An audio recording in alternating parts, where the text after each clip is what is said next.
PPP मॉडेलचा देखील ITI मध्ये वापर केला जातोय. म्हणजे सांगलीला चितळे असो किंवा ही माणसं देखील आता पुढे येत आहेत. म्हणजे ब्रँड्स पुढे येत आहेत थोडक्यात.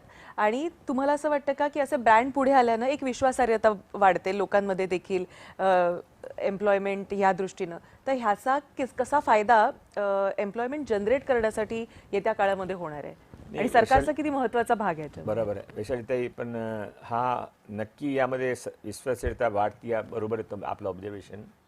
पण त्याशिवाय आमच्या म्हणणं असं आहे की प्रत्येक कंपनीने लोकांची गरज आहे. तुम्ही सांगितला की लोकांचे मनुष्यबळ मिळत नाही, हा पण सत्य आहे.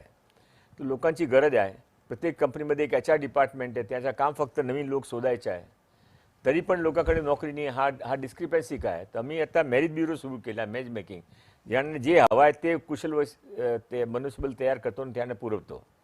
तो ITIचे जे PPP मॉडेल आहे त्या धर्तीवर आहे की जे लोकल मोठी कंपनी आहे किंवा ते लोकल कोई संस्था आहे त्याने ते PPP मॉडेलवर घ्यावा आणि लोकल कोर्सेस तयार करावा, लोकल टीचरना आणावा आणि लोकल रिक्वायरमेंटच्या हिशोबाने मुलं म्हणून शिकून त्याने जॉब तिथेच मिळावा.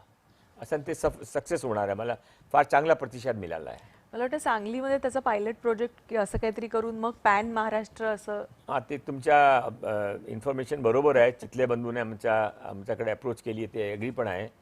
पण त्याशिवाय पण आता आमच्या मनामध्ये असं होतं की 25 ITIने फर्स्ट इयरमध्ये PPP देऊ. अच्छा. पण आता कमीत कमी 50 वर फर्स्ट जाईल. ते चांगला प्रतिसाद आहे.